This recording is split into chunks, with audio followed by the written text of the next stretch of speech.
अरविंद केजरीवाल जी के इस्तीफे की बात लगातार 6 महीने से चल रही थी। जब से वो जेल गए थे, लगातार भारतीय जनता पार्टी के लोग और अन्य लोग भी उनके इस्तीफे की डिमांड कर रहे थे।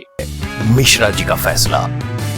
दिल्ली के सीएम अरविंद केजरीवाल ने आखिरकार सीएम के पद से इस्तीफा देने की घोषणा कर दी। शायद मंगलवार या बुधवार को वो इस्तीफा देंगे, जैसा कि उन्होंने कहा कि विधायक दल की बैठक होगी और नए सीएम का ऐलान होगा। अरविंद केजरीवाल जी के इस्तीफे की बात लगातार 6 महीने से चल रही थी। जब से वो जेल गए थे, लगातार भारतीय जनता पार्टी के लोग और अन्य लोग भी उनके इस्तीफे की डिमांड कर रहे थे, क्योंकि भारत के इतिहास में यानी डेमोक्रेटिक इंडिया के इतिहास में आजादी के बाद शायद अरविंद केजरीवाल पहले व्यक्ति थे जो जेल जाकर भी सीएम के पद से इस्तीफा नहीं दिया। उनका इस्तीफा देने से पहले जो उनके भाषण थे वो सुनने लायक थे। उनके भाषण में बहुत सारी ऐसी बातें थी जो भारत की जनता और खासकर दिल्ली की जनता को समझना भी चाहिए और उस चीज को देखना भी चाहिए। उन्होंने कहा कि जेल जवाहरलाल नेहरू भी गए, जेल महात्मा गांधी भी गए, जेल भगत सिंह भी गए। वो ब्रिटिश राज्य था और ब्रिटिश राज्य में वो जब जेल जाते थे तो अन्य नेता उनसे मिलने आते थे और राजनीति की बात होती थी वहां, क्योंकि उस वक्त जो सबसे बड़ा इशू था वो भारत की आजादी का था।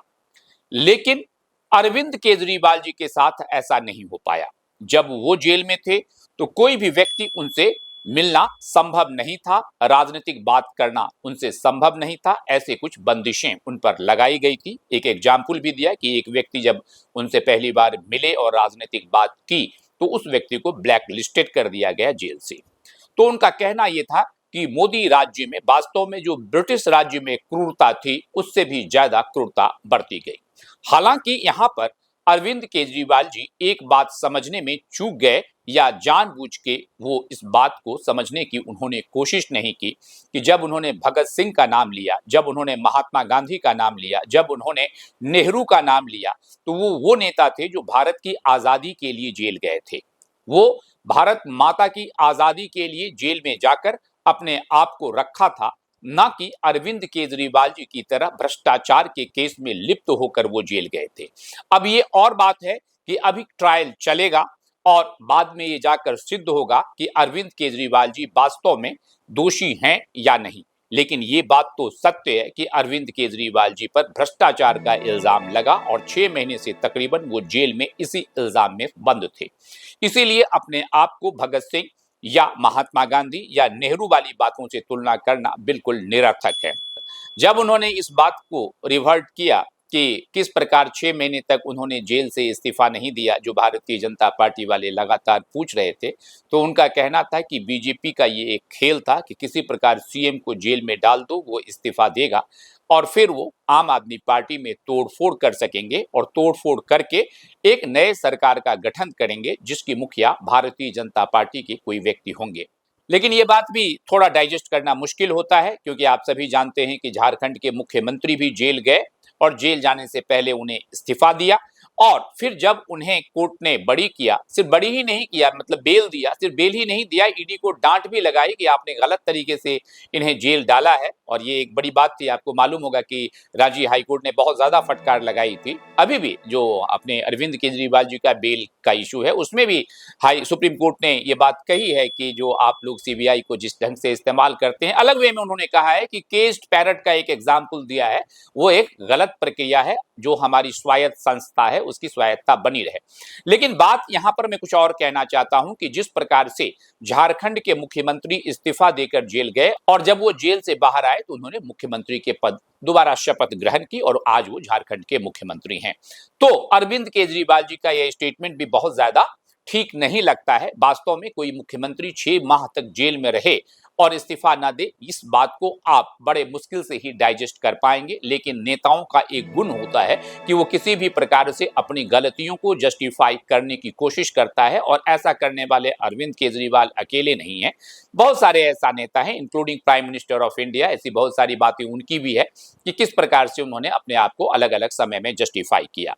दूसरी बात जो सबसे महत्वपूर्ण बात मैं कहना चाहता हूं कि अरविंद केजरीवाल जी ने एक बात और कही, मैं इस्तीफा दे रहा हूं और दिल्ली का मुख्यमंत्री मैं तभी बनूंगा जब दिल्ली की जनता उन्हें दोबारा मुख्यमंत्री बनाएगी और नवंबर में ही इलेक्शन कराने की बात भी उन्होंने की कि इलेक्शन जल्द से जल्द हो जाए, महाराष्ट्र के साथ हो जाए।